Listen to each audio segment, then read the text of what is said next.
A nesmějte se, kurva.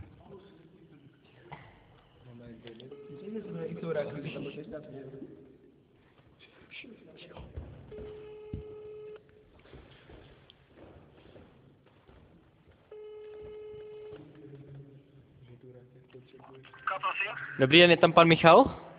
Telefonu. Co prosím? Telefonu. Jo, u telefonu, dobře. Já volám kvůli té Audi A3. Ano. Tak já bych se chtěl zaprvé zeptat, jestli je to i s tou rakví. Tohle to není. To není, aha, no, tak mě bys... Jo, a ta přítelkyně k tomu je? Ještě jednou? Ta paní na té fotce, jestli k tomu je. To je dcera. Jo, teda, aha. To paní je dcera, no.